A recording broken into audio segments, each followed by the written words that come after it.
Happy Wednesday, co-creators, and welcome to another edition of Teena Sessions, 365 inspirational quotes with me, your life coach, Teena Jones. How is everyone doing on this hump day? Hope your day was wonderful and fantastic. And if it wasn't, you know to put a period on it and begin again. Well, we're at February. We have 1 month down and 11 months to go. Whether you're new or you're one of my loyal viewers, I want to thank you for carving out time to spend with me each day on this journey. And if you're ready, I'm ready to get you started on today's quote. It's by an author by the name of Stephen Covey. And the quote of the day is, "Live out of your imagination, not your history." Well, since it's Wednesday, you know it's family, love, and relationships. And I thought we'd kick off today in talking about a subject that could be very painful for some of you out there. We're going to talk about infidelity and how to heal from it. Now, each relationship is so different, but there are some commonalities that you can take into account when you are healing over an infidelity, whether you're a man or a woman, and whether a man cheated on you or a woman cheated on you, the dominant feeling is betrayal. So we're going to talk about how to regain that, how to regain your self-esteem, how you can love again, and how you can heal yourself once and for all.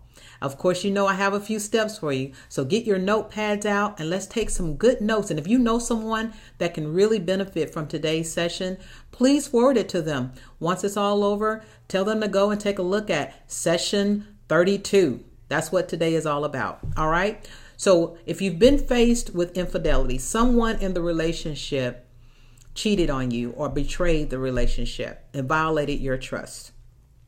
So there are a few things that you can do to rebuild yourself and heal yourself so that you can go on and live a wonderful life. All right. So the first step is face your feelings. I cannot emphasize enough about facing your feelings. It's so important to not distract with food, alcohol, drugs, cigarettes. All those distractions and crutches keep you from healing. You've got to face the facts. You got to face what you are feeling. If it hurts, let it hurt. If you want to cry, cry. If you want to scream, scream. But facing your feelings is so imperative to the healing process. You cannot distract yourself by cheating yourself or going to get another partner so that you don't have to face that pain. It's so important to really get down to the bottom of how you're feeling and work that thing. Face what you're doing and what you're going through. Write it down and admit that you are hurting and that this is what you're going through. So I know it may seem very, apparent to some of you, but you'll be surprised how often people distract because it's too painful to face. But I tell you, distraction only delays your healing, and you don't want to delay. So that's the first step. The second step is gain control of your emotions. If your reaction to the infidelity was anything other than compassion, then you got work to do. Now, I'm going to give you all the spiritual tools that you need, and that's a spiritual tool. Keep in mind, I've said on many sessions before that people are in your life to show you what's inside of you, and this is no different. And so if rage and violence come out of you, that was there way before you met this partner and way before that partner did what he or she did. So that's the first thing you've got to do is get down and gain control of the emotions and heal that thing. Pray about it. Ask God to come and heal that rage inside of you. Because believe it or not, the ego would have you to believe, well, Teena, that's how everyone would react. That's not true. Everyone wouldn't react out of a low vibration way. They just wouldn't, because they're not taking it personal. When you realize that whenever someone cheats, it has nothing to do with you, then you wouldn't take it that way. The only reason why you would react that way is because you take it personal. You did something to me. Okay. And now I'm a victim. So now I'm enraged and I want to defend myself because you have hurt me. You see, so if you get in the business of investigating, finding out, okay, I need to heal that. I need to heal that thing. Don't let the ego fool you into believing that is how you're supposed to react. Everyone reacts that way. It's not true, and it's your job to heal it. If you don't want to be a magnet for a cheater, I'm just saying, because if that thing inside of you is enraged and is always angry, you're going to have to attract someone to set that thing off, because that thing inside of you, it has to eat. It's like everything else that wants to live. So how does it live? It lives with drama.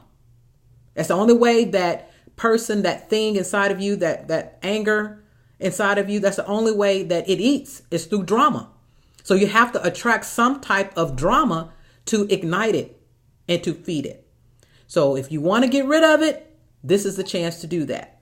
Okay? So face it, gain control of your emotion, and heal that thing once and for all.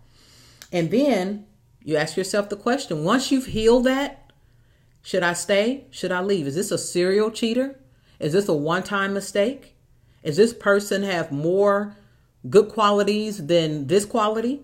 Remember what the quote is: live out of your imagination, not your history. Once you've healed those emotions inside of you, at some point you've got to stop replaying what happened. Now, there is a point that you will replay it, but if you're still replaying it after a year, even 6 months, then you got some work to do, because you have control over your mind. You can't say, well, let me see you do something different and then I'll think different of you. No, too much power you're giving away. Right there, your power is gone. You can create a new story in your mind. You can see your partner doing what he or she lovingly does before this incident happened. You can see them in a new light, but you have to use your mind for you and not against you. You see, you have to create new thoughts. So use your imagination. See your partner treating you lovingly. And let me tell you, one or two things are going to happen. Either they're going to rise to that image, or they're going to fall by the wayside and they're going to go away. And that image that you have, you're now going to attract someone that's going to treat you that way. So either way you win. All right. Either way you win. But if you keep rehearsing that terrible movie called infidelity and cheating, if you keep rehearsing and replaying that, you're going to get more of that. All right. So it doesn't do you any good to replay the pain. Okay. And then I've already said this. It has nothing to do with you. Please know and believe that. There's nothing you could have done. Nothing. Because there are a lot of different options that you can take other than cheat. Period. So don't ever blame yourself. Even if you've gotten to a point to where, you guys had problems before and you may have been very critical or whatever, you may in your mind think you need to fix up a little more. It has nothing to do with you. It has everything to do with that person and their low self-esteem. So you do not begin the role playing of being a victim and it's something I did wrong. There's nothing you did wrong. Period. So I want to make sure I emphasize that. And then restore trust. At some point, you've got to restore the trust. If you heal that thing inside of you, that rage, and then you start utilizing your mind and imagining your partner different, the trust is going to come. That comes with time. But remember, it's trusting yourself. It's trusting God. So if you can't trust them yet, the partner that actually cheated, then you can say, God, I trust you. That if I utilize my mind right and I have forgiveness, that's the next step. Then I trust that you're leading me in the right way. And that's it. All right. So that's how you restore the trust. And then, of course, forgiveness. You got to. We've talked about forgiveness on this session many times before. And forgiveness is about you. Each time you don't forgive and you hold it on a grudge, you are drinking poison. You are destroying your spirit. You've got to heal. Forgiveness is about you and not them. You're not forgiving what they did. You're forgiving yourself. You're forgiving them for what happened, but not the actual thing itself. So you may not forget, but you can say, I forgive and I release this. I release this pain. I release this act, and you let it go. That's what forgiveness is. Not continually bringing it up, not putting it in the partner's face, That's not healing. You'll never heal that way. You just won't, you know? And then final, hope and renewal. I like to think of something like this, like a big hurricane that blew your house down. You know, it was something that destroyed your old home. But with the right materials, you'll have a better home, a stronger home after you rebuild. So there is hope after infidelity, you know, and these are not just things I've worked with clients about over the years. This is something I've dealt with personally. So I'm telling you, I am walking the walk and talking the talk, that you can heal after an infidelity. After that, you can heal. You've got to first realize you're not a victim. And second, you've got to realize that there's some work you can do on yourself if you responded in that way. If you responded from a compassionate way, then great. Then you can think clearly, you know, instead of emotionally. You can say, okay, what do I want to do? You know, is my spirit wanting to stay, or do my spirit want to leave? And whatever that decision is, you have to look out for you and what's right for you and what's best for you. So at the end of the day, you can heal from it, but you have to start through A, through B, C, D. And there's no quick fix. It's a process.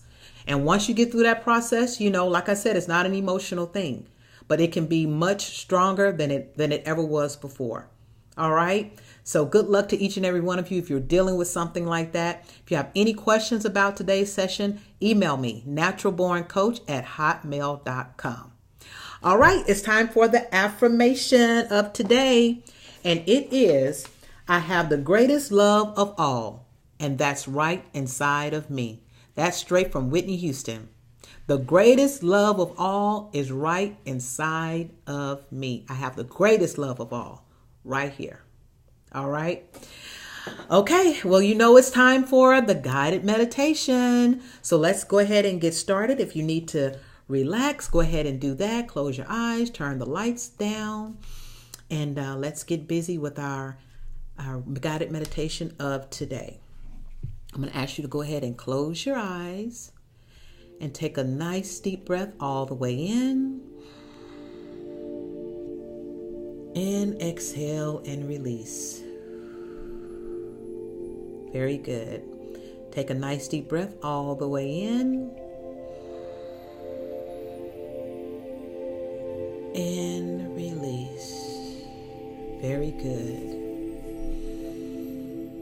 Each word that I say to you, I want you to say them in your mind's eye.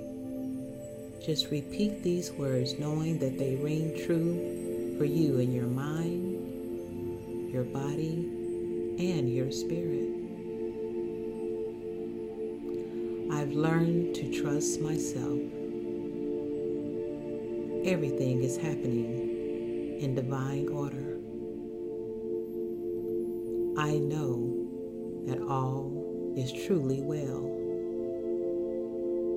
And I'm so happy and delighted in how my life is unfolding. Everything good is happening to me. Good friendships, good relationships, good jobs, good work. And I thank God for my life, because my life is good. God is good. And everything is always working out for me. I'm so happy and delighted that my life is unfolding in such a beautiful way.